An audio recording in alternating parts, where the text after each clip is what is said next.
고백입니다. 아멘. 어둠에서 있을 때 빛으로 다가오셔서 저를 이끌어주시고 하나님의 귀한 자녀가 되는 권세를 주셨으며 또 이렇게 목사라는 직분을 주셔서 하나님의 말씀을 대언하도록 은혜 베풀어 주신 하나님께 영광 돌립니다. 아멘. 오늘 제가 출애굽 하는 상황에서 하나님께서 애굽의 바로의 왕과 그 애굽의 신들을 벌하기 위해서 10가지 재앙을 하나님이 주셨는데, 제가 처음에는 이거를 이제 생각했을 때, 그러니까 성경책을 읽으면서 또 들으면서 생각했을 때 10가지 재앙 이런 걸 준 거는 애굽에서 이 이스라엘 백성들을 이끌어내기 위해서 이렇게 주셨구나 이렇게 생각을 했었어요. 근데 제가 이거를 다시 한번 이렇게 보게 된 이유가, 제가 이제 코로나 확진되면서 이제 밖을 못 나가고 이렇게 집에만 있어야 될 때 제가 할 수 있는 것은 기도하고 말씀 듣고 찬양 듣고 이런 일밖에 할 수가 없었어요. 그래서 하나님의 말씀을 묵상하는 가운데 출애굽의 10가지 재앙, 그게 왜 물이 피가 변하게 하셨지? 또 왜 개구리, 파리, 그다음에 뭐 가축의 돌림병으로 인해서 이렇게 죽게, 이게 분명히 무슨 뜻이 있을 텐데 이게 뭘까 하면서 이렇게 말씀을 묵상하면서 이게 궁금증이 이렇게 드는 거예요. 그래서 다시 한번 차근차근히 이렇게 성경을 들여다 보니까 출애굽기 12장 12절을 한번 보시겠습니다.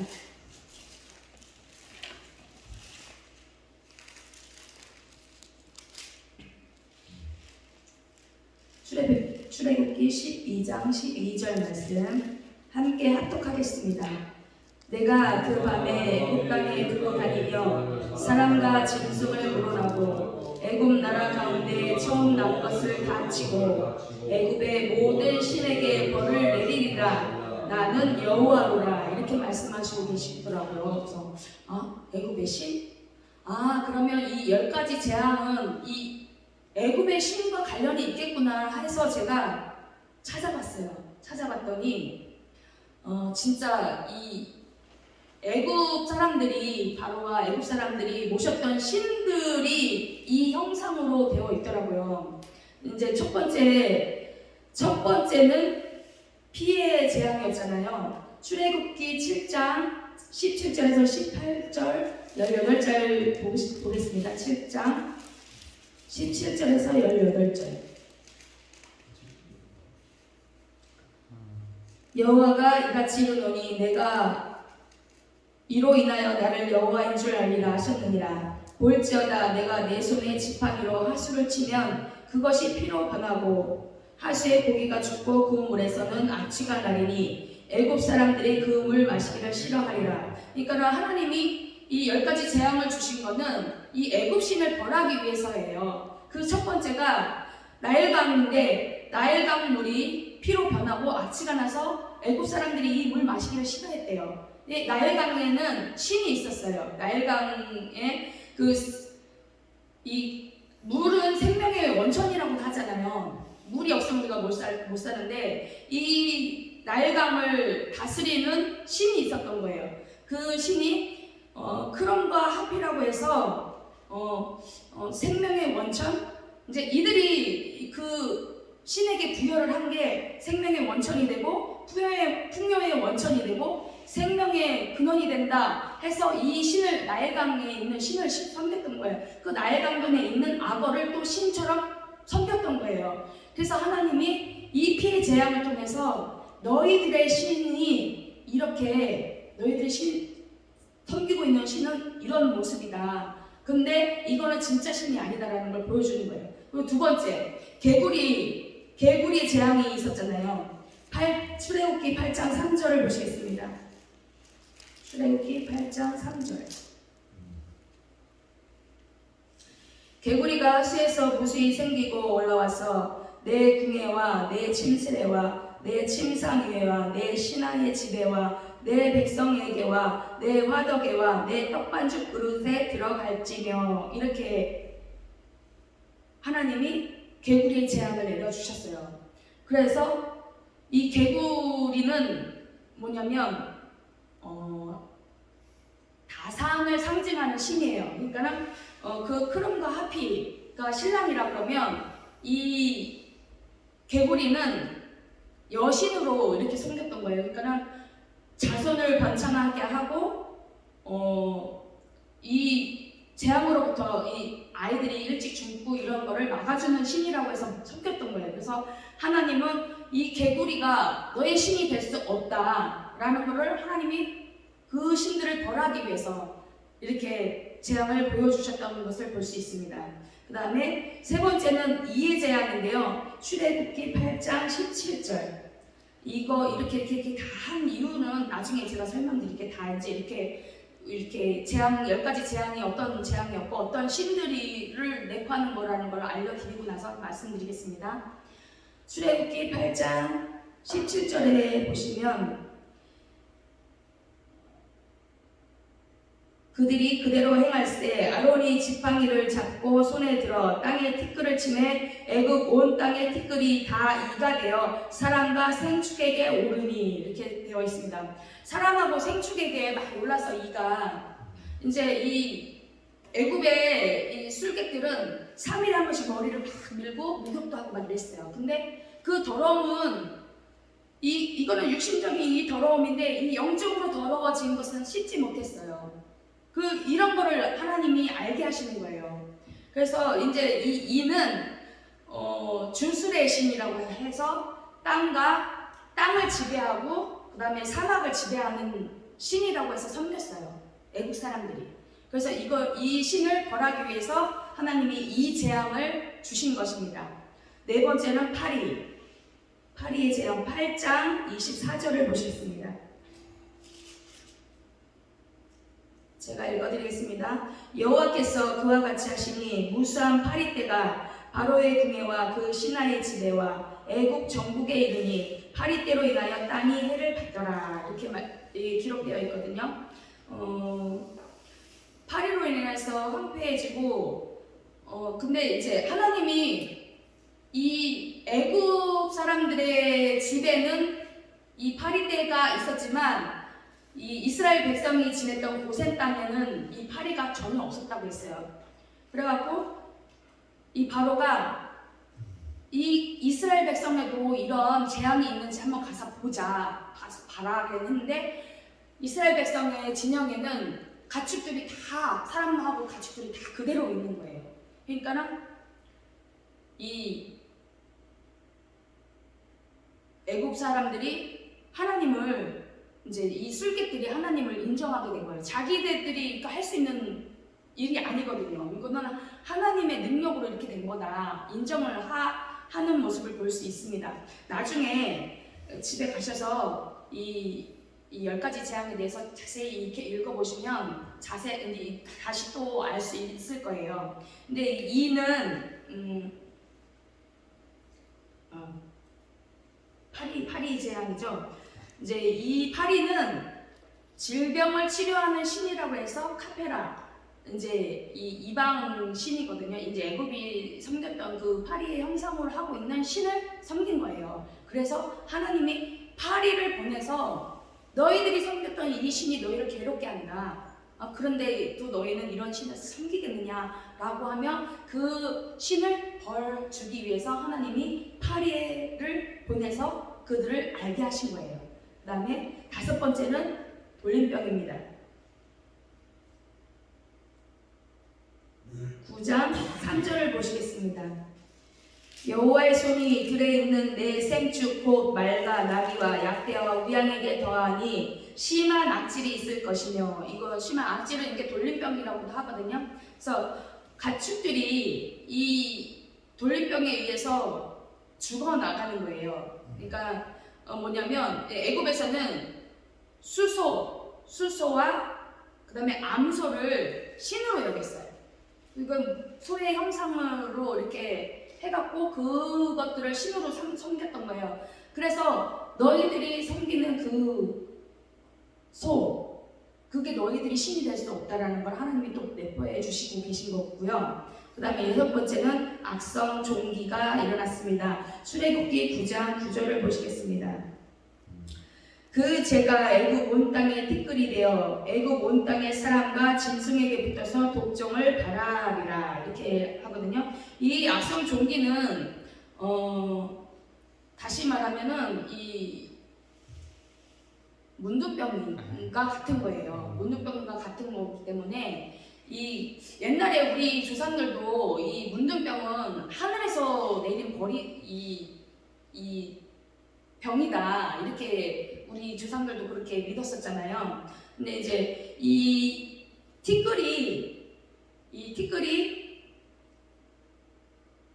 종기가 돼서 이렇게 딱 붙어갖고 그게 썩게 되고 그것이 이제 하얗게 되기도 하고 이런 식으로 이제 변하는 거예요. 티끌 이제 이걸 뭐냐면 악성 종기는 뭐냐면 대지의 신이라고 해서 타이푼이라는 신을 애굽에서는 섬겼어요. 그러니까 이거는 치료하는 신이에요. 병을 치료하는. 그러니까는 모든 병을 치료할 수 있는 신은 이 신이다라는 걸 이렇게 섬겼는데 그것이 하나님이 치료하시는 거는 완벽하게 다 치료를 할 수 있잖아요. 근데 그런 거를 이제 보여주시기 위해서 이렇게 악성 종기를 바라게 하신 거고, 또 이제 이 악성 종기는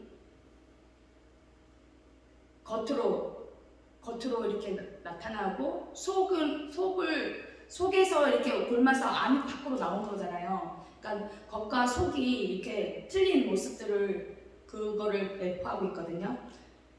그 다음에 7번째 우박. 출애굽기 9장 22절을 보시겠습니다. 여호와께서 모세에게 이르시되 너는 하늘을 향하여 손을 들어 애굽 전국의 우박이 애굽 땅의 사람과 짐승과 밭의 모든 채소에 내리게 하라 이렇게 말씀하시거든요. 이런 우박이 이전에는 이러한 우박이 없었대요. 이 하나님의 그 재앙이 내리기 전에 이러한 우박이 내린 적이 한 번도 없었다는 거예요. 근데 이게 뭐냐면 이제 애굽이 섬겼던 것들은 이제 곡물을 다스리는 수호신, 그 다음에 이 천둥 이런 거를 다스리는 신, 기후를 다스리는 신을 섬기는 그것을 타하기 위해서 하나님이 우박을 내리신 거예요. 그리고 8번째는 메뚜기 재앙입니다.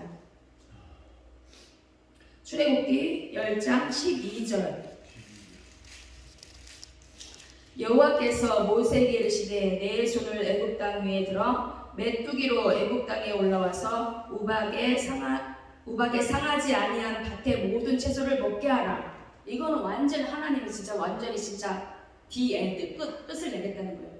메뚜기가 한번 지나가면 그 밭은 완전히 진짜 다 갉아먹거든요, 메뚜기들이. 근데 이 바로가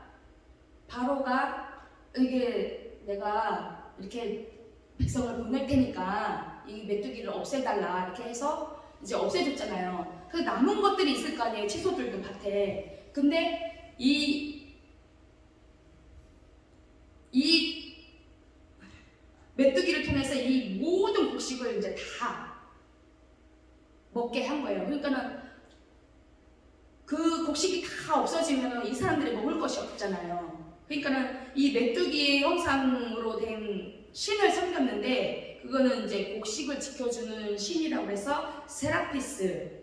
그러니까는 이걸 메뚜기 형상으로 된 신을 섬겼던 것을 못하게 이제 너희들이 메뚜기로 신을 섬겼던 이 신이 와서 너희들의 곡식을 다 먹지 않냐? 그래도 너희는 이 신을 섬기겠냐? 이렇게 보여주시는 것입니다. 그 다음에 9번째는 흑암. 출애굽기 10장 21절을 보시겠습니다.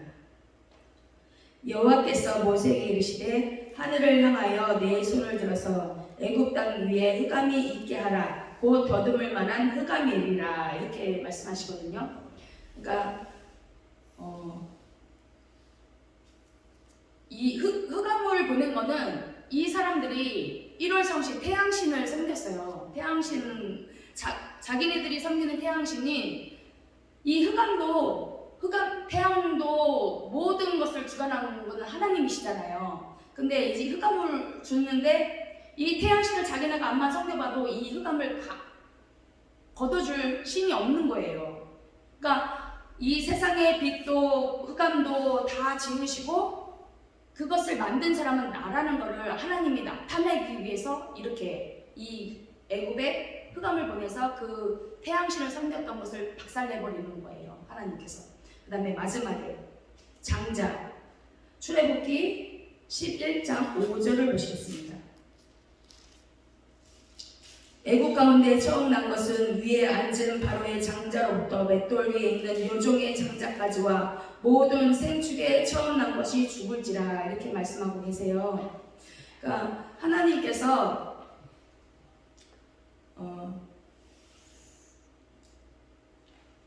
첫 번째 나일강의 피를 만들어서 악취가 나게 마실 수 없게 만든 것과 그 다음에 마지막에 결정적인 재앙이었던 이 초태생의 죽음, 이거는 이 재앙은 생명의 수호신 셀게트라는 신을 박살내기 위해서 하나님이 이 장자의 그 죽음을, 이제 죽음은 피잖아요. 피가 없으면 우리 사람은 죽잖아요. 그래서 이 피가 얼마나 중요한 거라는 거를 하나님이 알려주시기 위하시고, 그 다음에 바로는 완전히 신처럼 군림하는 왕이었어요. 모든 사람들이, 애국 사람들이 이 바로의 왕의 말이라면 신처럼 다 행했고 바로가 신이 되었던 거예요. 그 사람을 신처럼 받들은 거예요. 그래서 그것을 깨기 위한 그런 작업을 했던 것입니다. 하나님께서 이처럼 하나님을 믿지 않고, 바로가 하나님을 알지 못했다고 했어요. 그리고 하나님을 믿지 않고 그 다음에 애굽인들이 섬겼던 신들에 대한 심판이었으면 이전까지 애굽 사람들이 하나님을 몰랐지만 10가지 재앙을 통해서 하나님이 진짜 이런 권능이 있으신 분이시라는 것을 믿었어요. 그 우박이 내릴 때 믿었던 애국 사람들은 우박이 내릴 거다. 근데 그거를 다 집안으로 들이면 그 피해는 없을 거다. 이렇게 얘기를 했어요. 그래갖고 악성 종기가 날 때 이 가축들을 집안으로 들여놓으면 이 피해는 없을 거다. 이렇게 믿었던 애국 사람들은 몇몇이 성경에 보면은 이렇게 나와 있어요. 몇몇은 나중에 집에 가셔서 이렇게 읽어보시면 자세히 더 이렇게 깊숙이 알게 되실 거예요. 이 하나님의 말씀을 이제 여러 가지 재앙을 보면서 하나님이 정말 계시구나. 그 하나님은 우리가 믿는 신보다 더 뛰어나신 신이시구나. 그걸 믿었던 사람들은 가축을 집안에 들였을 때 그 가축은 해를 받지 않았어요. 그래서 또 믿음이, 그 사람들도 하나님이 어떤 분이시라는 걸 알게 된 계기가 된 거예요. 그래서 근데 이제 그 애굽 사람들도 믿었지만 이제 이 신들이, 이 하나님 앞에 자기가 믿는 신들이 정말 최고라고 믿었던 이 애굽 사람들의 이 고정관념을 깨기 시작했던 거예요. 그래서 하나님이 정말 유일인 신이시며 전능하신 분이라는 것을 믿게 하기 위해서 하나님은 그들을 그 다음에 이런 신들이, 이거는 사람이 만든 거잖아요. 우상을 사람들이 만들어서 섬겼던 거잖아요. 그렇기 때문에 그것들은 신이 될 수 없다라는 하나님이 그 신들을 다 벌을 하기 위해서 그 신들의 형상으로 섬겼던 그것들을 통해서 그냥 하나님이 예를 들어서 그냥 얘네들이 이의 형상, 메뚜기 형상, 그 다음에 이 물고기 이런 형상들로 소의 형상 이런 걸로 섬겼는데, 그냥 하나님이 그냥 이런 형상으로 안 보였더라면 이 사람들이 하나님이 우리가 믿는 신이 더 최고야 라고 했을 수도 있어요. 왜냐면 근데 이런 형상으로 보면서 너희들이 신을 이렇게 형상으로 해서 이 형상으로 너희 신들을 삼지 이렇게 딱 보여주면 이 사람들 우리 인간들도 그렇잖아요. 하나님이 있으면 보여줘봐 그러잖아요. 너희가 믿는 하나님을 보여줘봐. 근데 하나님은 우리 눈에 안 보이잖아요.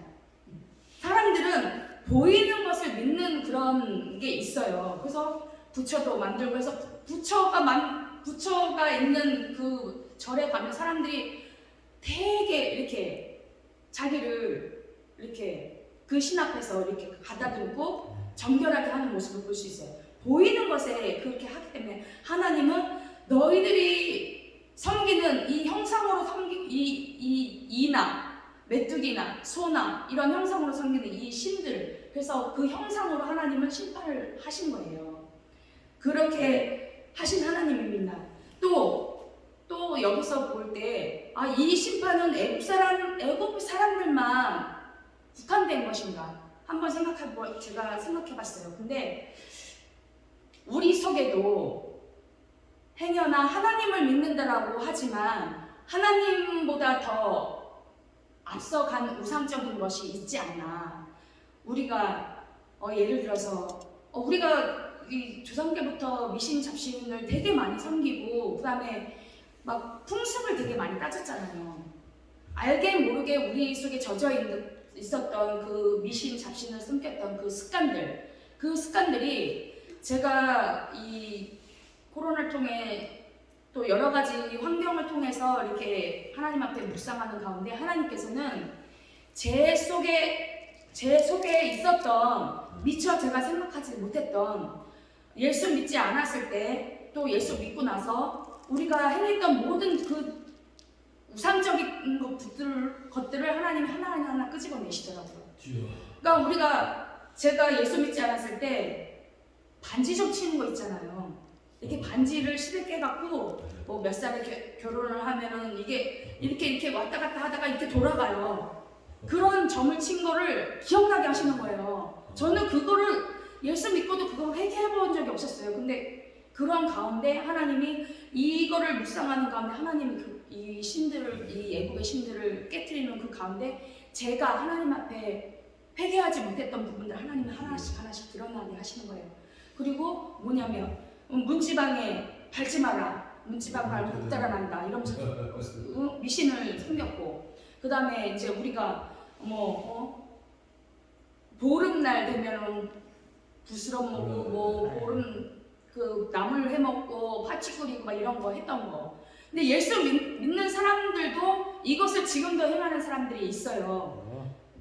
그거는 이제 우리가 미신으로 이렇게 했던 그런 풍습들이잖아요. 그런 풍습은 우리가 버려야 되는, 예수를 믿고 하나님을 믿었다면 그런 풍습은 우리가 하나하나 버려가면서 하나님의 말씀에 순종하고 하나님만이 우리의 유일 신이시라는 것을 믿고 하나님의 말씀에 순종하는 우리가 되어야 되는데 그렇지 못한 부분들이 굉장히 많았던 것을 하나님이 하나하나 알려주시더라고요. 그래서 그것을 회개하고 또 우리 조상들이 내가 알지 못하는 이 조상들이, 그러니까 이 애굽에서 430년 동안 자라면서 이 애굽 사람들이 그들의 풍습을 익혔고 그들의 신을 봤으며 또 때로는 이스라엘 백성들이 그 애굽 신을 섬겼던 사람들도 있었을 거예요. 그렇기 때문에 하나님이 온전하신 하나님이 이 신들은 다 허상이고 이것들이 너희를 구원할 수 없다. 너희들을 도와줄 수 없다. 너희 병에서, 질병에서, 그 다음에 너희의 환경에서 이러한 10가지 재앙을 통해서 하나님이 어떤 하나님이라는 것을 백성들, 그러니까 애굽 사람들에게만 있었던 것이 아니라 이스라엘 백성들, 하나님을 모르고 자랐던 백성들도 있었을 거 아니에요. 그래서 하나님은 이런 하나님이다라는 것을 믿게 하기 위해서 이런 10가지 재앙을 주셨고 그 다음에 이것을 목도한 이스라엘 백성들이 하나님이 약속을 지키신 언약을 지키시는 하나님이다. 하나님께서 아브라함과 이삭과 야곱에게 가나안 땅을 주시기로 약속을 하셨잖아요. 근데 하나님이 이 이스라엘 백성들이 이 애굽 생활의 노예 생활을 하면서 이 하나님의 이제 이 성경에는 이들이 하나님께 고함으로 하나님이 그를 듣고 기억하사 이들을 이끌어내겠다고 생각하셨다고 하는데, 저는 하나님이 결코 이걸 잊어버린 게 아니시라고 생각해요. 왜냐하면 그때 가나안 땅은 황무지였었어요.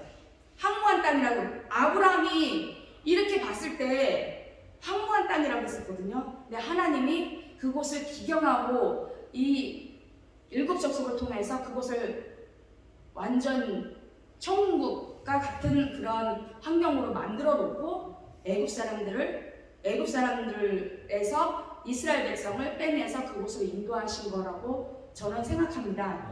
하나님께서는 우리에게, 예수님께서도 그러셨잖아요. 내가 가야 너희에게 유익이 있다. 내가 가서 처소를 예비해 놓고 내가 너희들을 불러러 오마. 이렇게 약속하셨잖아요. 그러니까 애굽 백성이 그 황무지에 가면, 이스라엘 백성이 그 황무지에 가서 또 다시 그것을 기경하고 농사를 지어야 되고 뭐 가축을 또 채워야 되고 뭐 이런 부분들이 있잖아요. 근데 하나님은 다 완벽하게 이뤄놓으시고 애굽에서 이스라엘 백성을 인도해 내신 줄 믿습니다.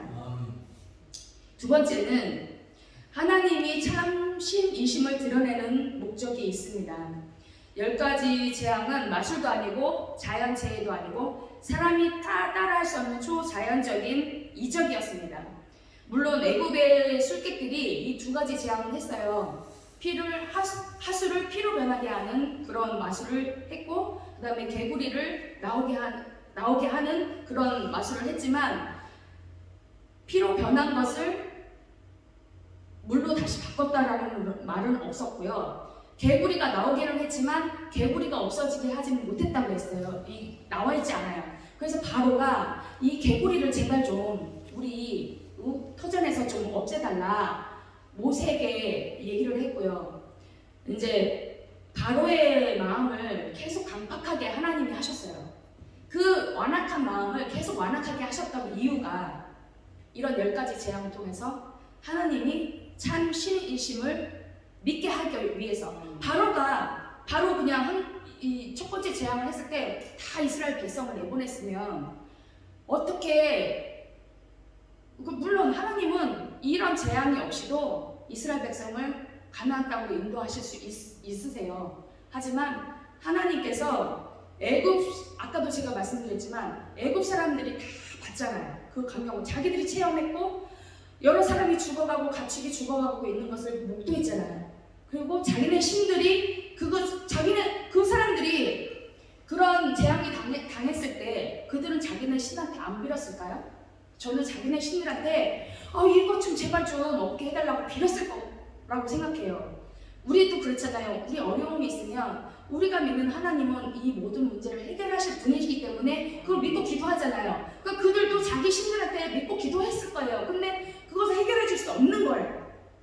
그래서 하나님은 다른 분이시구나, 다른 신이구나, 우리가 섬기는 신과는 다르구나 라는 것을 깨달았어요. 그래서 하나님께서 이러한 재앙을 통해서 보고 경험하면서 하나님이 정말 어떠한 하나님이시라는 것을 애굽 사람들 물론 또 이스라엘 백성들에게도 알게 하신 것입니다. 그러면 세 번째는 이스라엘을 구원하신 하나님의 하나님의 사랑과 사랑의 목적과 뜻이 있습니다. 하나님께서는 10가지 재앙을 내리시면서 바로에게 내 백성을 보내라 수도 없이 얘기를 하셨거든요. 내 백성을 보내라, 내 백성을 보내라. 하나님께서는 이스라엘 백성을 하나님의 백성이라고 친히 말씀을 해주셨어요. 애굽 땅에서 바로나 애굽 사람들이 볼 때는 정말 하찮은 사람들, 자기네 종이잖아요. 자기가 이렇게 하라고 하면 하고 하지 말라고 그러면 안 하고 자기네가 시키는 대로 행했던 이스라엘 백성이 정말 보잘것없는 거였거든요.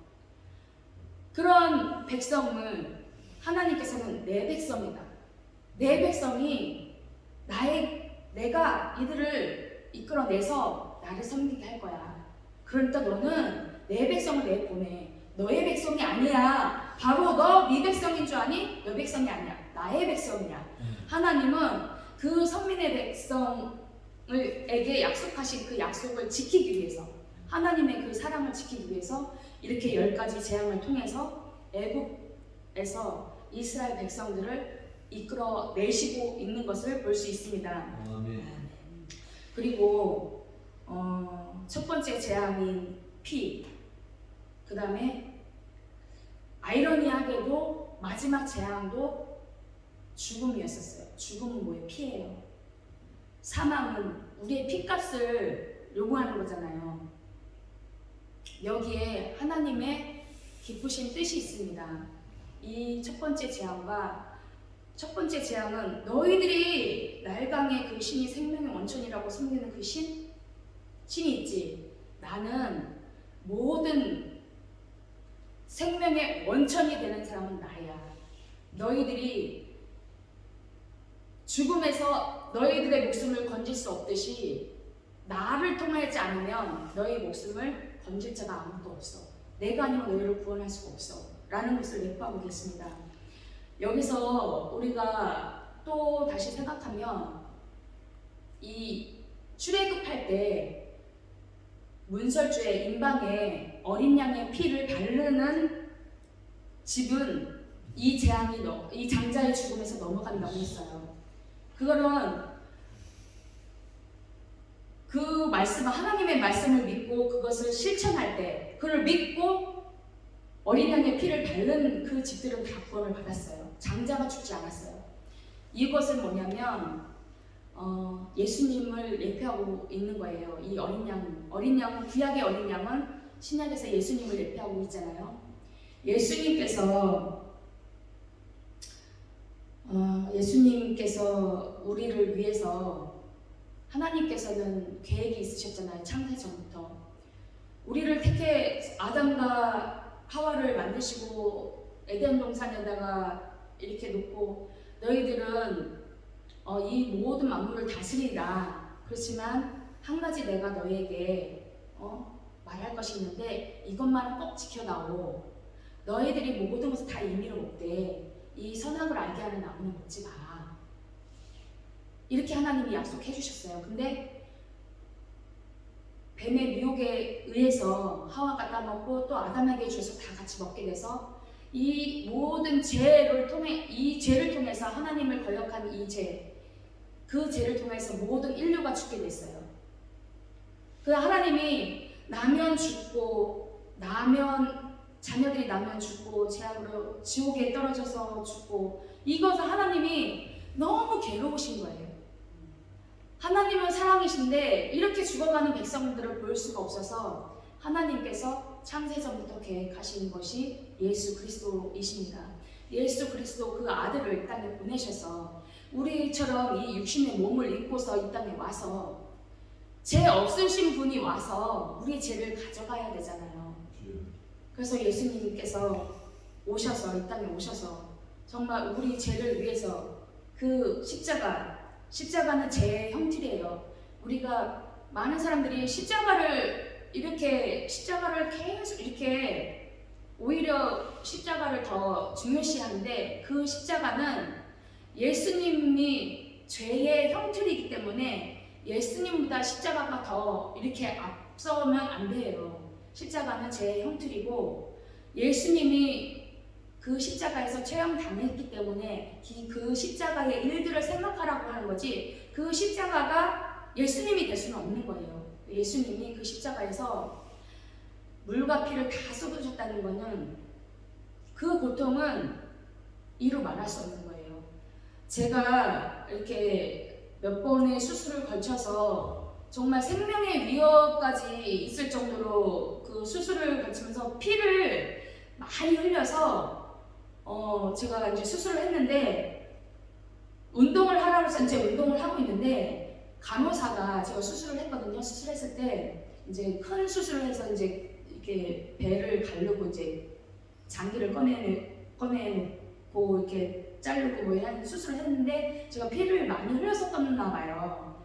근데 이제 제가 운동을 하라고 해서 이제 운동을 하는데 간호사가 계속 저를 이렇게 쳐다보는 거예요. 그래서 저분이 나를 왜 이렇게 쳐다보지? 제가 지나갈 때마다 다 이렇게 쳐다보는 거예요. 그래서 왜 그렇지? 왜 그러지? 그랬는데 이제 아침에 이제 피를 뽑아 가는데 이제 의사가 와서 하는 말이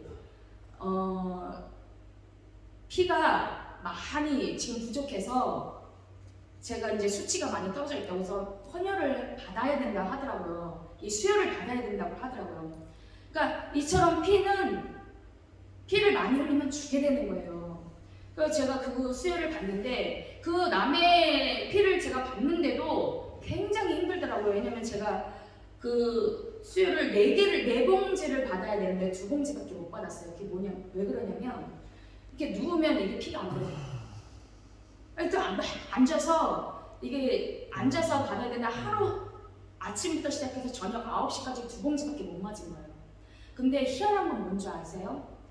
그렇게 힘이 없고 몸이 춥고 막 진짜 손 발이 되게 냉하고 추웠어요. 몸이 찼어요. 근데 그 피가 딱 들어오니까 이 몸에서 열이 나기 시작하는 거예요. 제가 그 경험을 했어요. 그래서 이 피가 얼마나 중요하다는 것을 알게 됐어요. 그래서 간호사님이 오셔서 저한테 얘기하는데 이영미님이 이렇게 다니실 때 제가 되게 걱정됐어요. 얼굴이 착한데 운동을 하신다고 이렇게 다니시는데 저러다가 쓰러지면 어떡할까 싶어서 자기가 유의주시를 했다는 거예요. 쓰러지면 자기 얼른 일으켜주고 저렇게 이 조치를 취하려고 계속 저 운동하는 것만 바라봤다고 하고 시간 와서 저를 체크했던 거예요. 근데 저는 몰랐어요. 왜 이렇게 쳐다보지? 그냥 이렇게만 생각했지 그분이 저분이 이런 상황이기 때문에 그분이 이렇게 쓰러지면 바로 이걸 조치를 취해야 되는 상황이기 때문에 그분은 계속 저를 주시했던 거였는데 그러면서 제가 이 피에 대한 귀중성을 알았어요. 그래서 예수님이 이 몸에서 물과 피를 흘렸다는 거는 이 심장이 이 고통을 이제 보세요. 예수님이 채찍에 맞으셨어요. 채찍도 제가 알기로는 6개 정도가 이렇게 갈라져 있다고 해요. 거기에 동물 뼈 같은 거, 이런 창살 같은 거를 매달아서 끝이 이렇게 딱 집으면 뚝 떨어져 나오게끔 맹수들을 잡을 때 사용한 그런 것처럼 그거를 예수님을 채찍으로 쳤을 때 이 채찍을 물에다 담가 놓은대요. 하루가 이틀을 담가 놓으면 이게 굉장히 무겁대요. 그래서 확 했을 때 바로 꽂히게 되면 이 힘에 의해서 장수들이 진짜 힘 좋은 장수들이 이제 예수님의 그 군병 중에 힘 좋은 군병을 택해서 채찍을 치게 한 거예요. 그 채찍을 칠 때마다 살이 떨어져 나오는 거예요. 그 고통이 제가 이 손을 늙은 호박을 이렇게 껍질을 벗기다가 이 살점이 이렇게 딱 떨어져 나갔어요. 떨어져 나갔는데 처음에는 딱 떨어졌을 때는 고통을 모르는데 조금 있으니까 피가 보이니까 이 고통을 알겠더라고요. 너무 아파갖고 진짜 이거를 떨어진 살을 칼에서 찾아갖고 여기다 붙이고 병원에 가서 꼬매는데 이 마취 주사를 놓는데도 아프더라고요. 마취 주사는 우리가 이 꼬맬 때 아프지 말라고 놓는 주사잖아요. 근데 이 마취 주사 놓는 것도 아프고 우리 치과 많이 다녀서 알잖아요. 이 마취 주사, 이 치료하기 위해서 마취 주사 놓는데 그것도 아프잖아요. 근데 그것도 아프다고 우리는 그거 무서워서 치과 가기가 싫어 이런 사람들이 굉장히 많아요. 치과 가고 싶은데 그게 싫어서 무서워서 못 가 이런 분들이 굉장히 많거든요. 근데 제가 이런 아픔 이런 거 있는데 조금만 아파도 우리는 아프다고 하는데 예수님은 39대를 맞으셨어요. 39대 그 고통이 얼마나 심할까. 진짜 우리는 그냥 말로 이렇게 표현을 하지만 예수님이 찢겨져 나간 그 피투성이인 몸으로 그 무거운 쌀 한 가마가 80kg라고 하거든요. 그 80kg 되는 십자가를 진짜 예수님은 마르셨고 우리가 보기에 흠모할 것도 없다 그랬어요. 키도 작으시고 그러신 분이 그 십자가 그냥 이렇게 건강한 몸으로 지기도 힘든 그 십자가를 그 살과 살점이 다 찢겨가 나간 그 몸으로 그 십자가를 지고 골고다를 가시면서 넘어지시고 또 넘어지시고 그러면서도 우리를 사랑하셔서 그 고통을 다 참으시고 이 십자가에서 손바닥에 이렇게 그 십자가 처형할 때는 그 못은 건축할 때만 쓰는 건축할 때 굵은 못이에요. 굵은 못, 건축할 때 쓰는 못인데 그 못이 이 양손, 양발에 이렇게 했을 때는 그 살점도 다 떨어져 나가고 정말 이렇게 버틸 수가 있을까요? 십자가에 이렇게 보면은 뭐 예수님의 그림이나 뭐 이렇게 조각한 거 보면 예수님이 이렇게 똑바로 이렇게 되어 있더라고요. 근데 제 생각에는 그럴 힘이 없었을 것 같아요. 그냥 쭉 늘어지시지 않으셨을까. 그 고통이 우리가 진짜 살로 조금만 배도 아픈데 그 고통에 수만 배의 고통이잖아요. 그것을 견디셨잖아요. 그런데 그 고통이 얼마나 심했는데 군병이 그 쓸개탄 포도주를 먹게 했는데 그게 뭐냐면 마취제래요. 마취제라 고통을 조금 덜어주는 그건데 예수님은 그것도 거부하셨어요. 안 마신다고. 그것 또한 그걸 마시고 십자가 지셔도 우리가 뭐라고 하겠어요? 하나님은 뭐라고 하시겠어요? 근데 온전한 고통을 다 느끼시고 진짜 그 핏값으로 우리를 사신 거예요. 예수 믿는 거 정말 우리는요 그냥 믿음 하나님은 우리를 값없이 주셨지만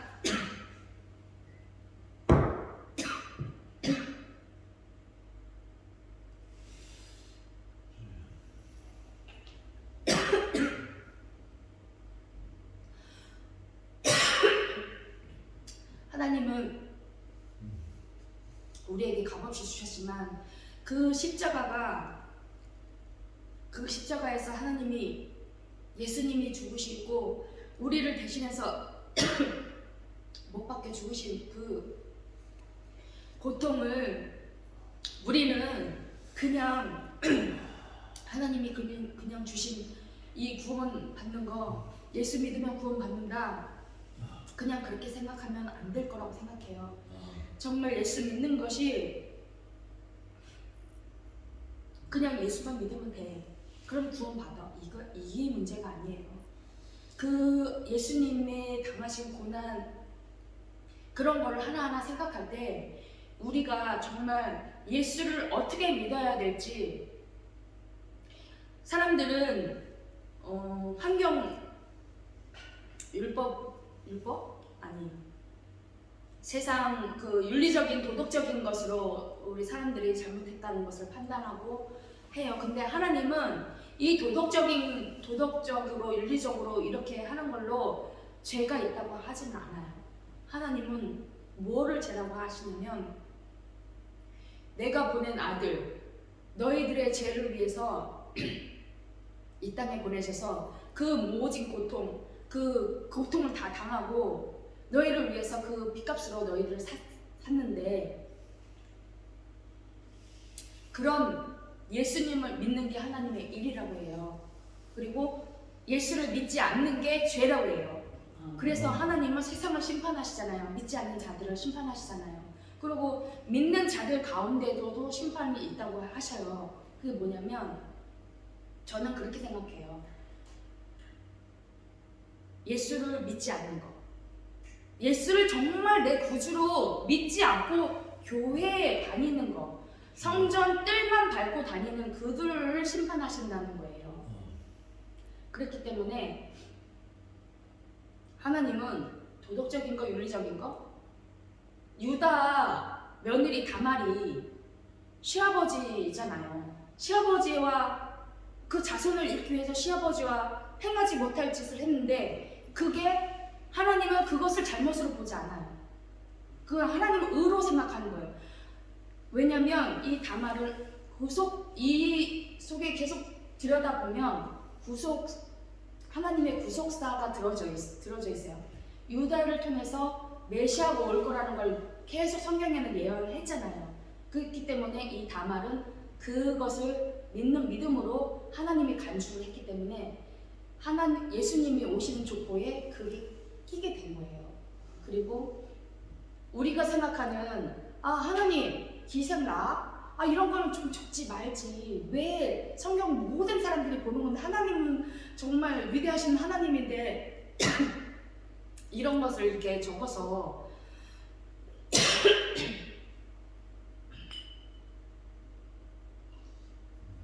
죄송합니다. 위대하신 하나님을 이렇게 폄하하게끔 하시나. 하나님이 생각하시는, 그러니까 우리가 생각하는, 사람이 생각하는 하나님의 그 사랑 구속은 우리로서는 이해를 할 수 없는 거예요.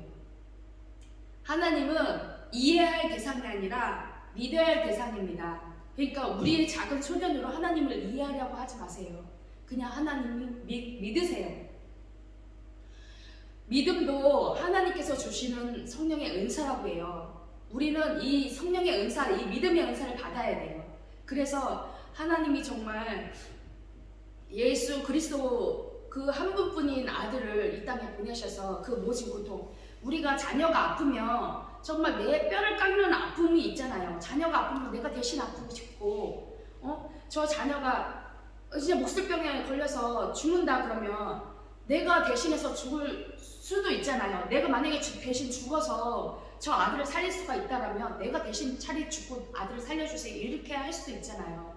하나님은 그 아들을 보내셔서 세상에서 저렇게 채찍 맞고 십자가에 그 모진 고통 다 당하면서 그 십자가에서 아버지여 어째 나를 버리시나이까 이렇게 부르짖었을 때 하나님의 그 고통은 얼마나 심했겠냐고요.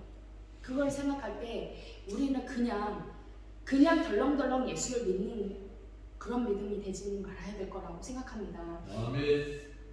그래서 예수님은 하나님은 이렇게 너희들이 애굽의 신을 믿으면 너희들이 믿었던 신들 때문에 재앙이 와. 그러니까 그것을 믿지 말고 나를 믿어.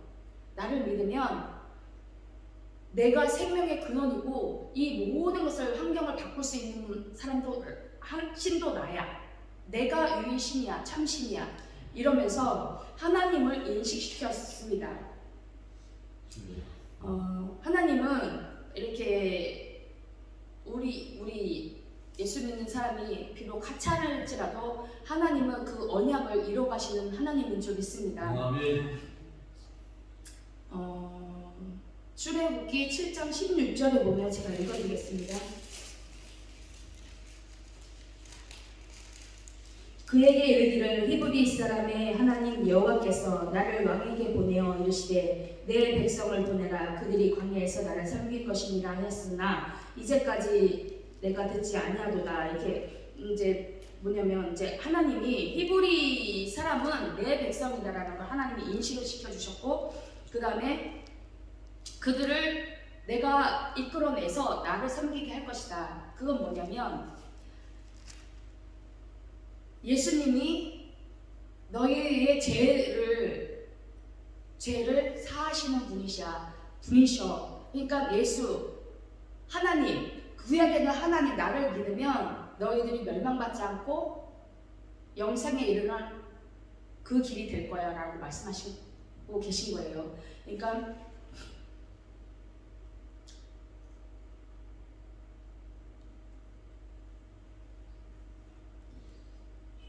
구원을 하나님은 그러니까 하나님을 섬기고 또 우리한테는 예수님을 섬김으로써 멸망으로 또 지옥으로 갈 수밖에 없는 우리들을 구원해 주시기 위한 하나님의 목적이 있다고 생각합니다. 그래서 하나님께서 이제 하나님의 백성을 높여 주셨잖아요. 애굽에서 나올 때 하나님이 기사와 이적을 다 행해 주시면서 그 가나안 땅에 있는 사람들로 하여금 이스라엘 백성이 이곳으로 오고 있다라는 걸 듣게 됐고, 또 하나님이 이적과 기적을 행했기 때문에 어떤 하나님이라는 걸 들었어요. 그래서 기생 라합의 말에도 우리가 너희들이 하나님이 함께 하심으로 인해서 이런 이적이 있었고 이렇게 다 하나님이 행하셨던 걸 듣고 우리가 간담이 녹았다. 상천하지에 하나님이 너희와 함께 하심을 우리가 안다. 이렇게 하나님으로 인하여서 애굽 사람들 뿐만 아니라 가나안 사람들에게까지 이스라엘 백성들을 이렇게 어떠한 민족이라는 것을, 하나님이 어떻게 생각하는 민족이라는 걸 알게 하신 거예요. 그래서 세상 사람들과 우리를 비교했을 때 우리가 보잘것없고 나약하게 보이지만 하나님께서 언약한 백성들, 약속하신 백성, 주 예수를 믿으라 그리하면 너와 내 집이 구원을 받으리라. 예수를 믿으면 우리는 영생을 얻을 것이다. 하나님이 세상을 이처럼 사랑하사 독생자를 주셨으니 누구든지 저를 믿는 자마다 멸망치 않고 영생을 얻게 하려 하심이라. 그러니까 예수 그리스도를 믿음으로써 영생을 얻게 하는 하나님의 사랑인 줄 믿습니다. 그리고 하나님은 이 애굽에 내렸던 그 10가지 재앙들을 지금도 재앙을 내리시고 계세요. 계시록